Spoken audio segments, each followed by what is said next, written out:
Hello everyone, hello Mr. Yoga. My name is Tiara. So now I would like to explain about learning theory that I know, that I understand about it. That is behaviorism learning theory. Okay, let's we start from the meaning of the behaviorism. So, behaviorism is a psychological approach that focuses on studying observable behavior rather than internal mental processes. Founded by John B. Watson in the early 20th century, behaviorism emphasized the importance of understanding the influence of the environment and individual actions. This approach rejects the notion of analyzing emotions, thoughts, or conclusions, instead focusing solely on what can be directly observed and measured. By examining in the relationship between stimuli and responses, behaviorism aims to explain human behavior through principle of conditioning, reinforcement, and stimulus-response associations. Okay, understanding the definition and principle of behaviorism is crucial in comprehending the role of external factor in shaping behavior and the effectiveness of behavior modification techniques. So there are two types of behaviorism. There are methodological behaviorism and radical behaviorism. Both types focus on the study of human and animal behavior, but they differ in key elements, strategies and criticisms. Methodological behaviorism, also known as Watsonian behaviorism, is based on the belief that only observable behavior should be studied. It originated from the works of John B. Watson and emphasizes of the use of scientific methods for understanding behavior.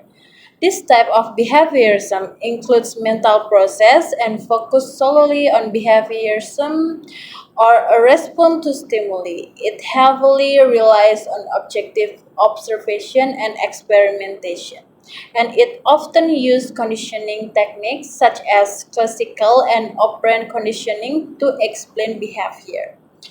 On the other hand, radical behaviorism developed by B.F. Skinner expand the scope of behaviorism by acknowledging. So, in summary, the two types of behaviorism differ in their approaches to studying behavior, with methodological behaviorism focusing solely on observable behavior and radical behaviorism acknowledging the importance of both observable behavior and internal mental processes. So let's swing next to history of behaviorism in learning.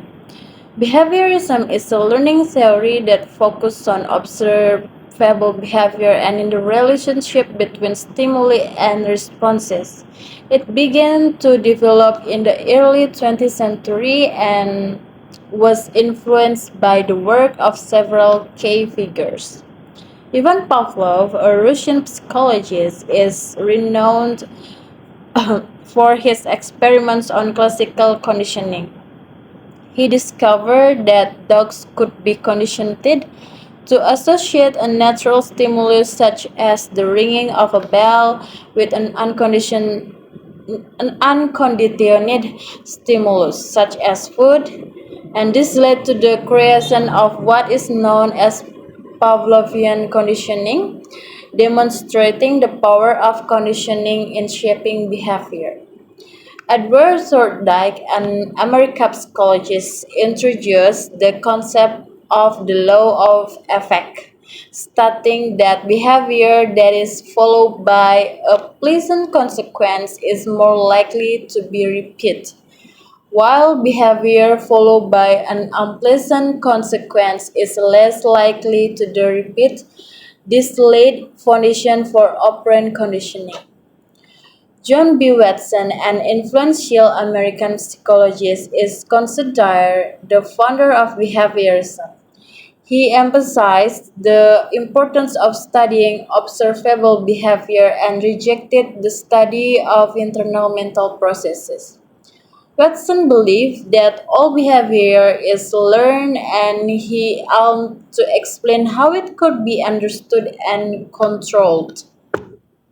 Skinner expanded on the work of Watson and developed the concept of operant conditioning.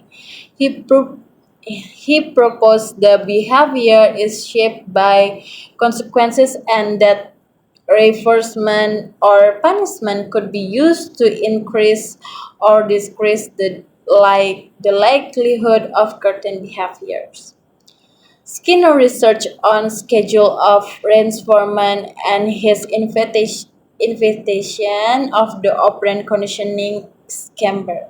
So, in conclusion, behaviorism is learning has a rich history shaped by the contributions of Ivan Pavlov's, Edward Thorndike, and John B. Watson and B. F. Skinner. Their work laid the groundwork for understanding how behavior is learned and influenced by external factors. Okay, I think that's all about my explanation about behaviorism learning theory. So, if there is a lot of mistake that I said before, I'm so sorry, Mister.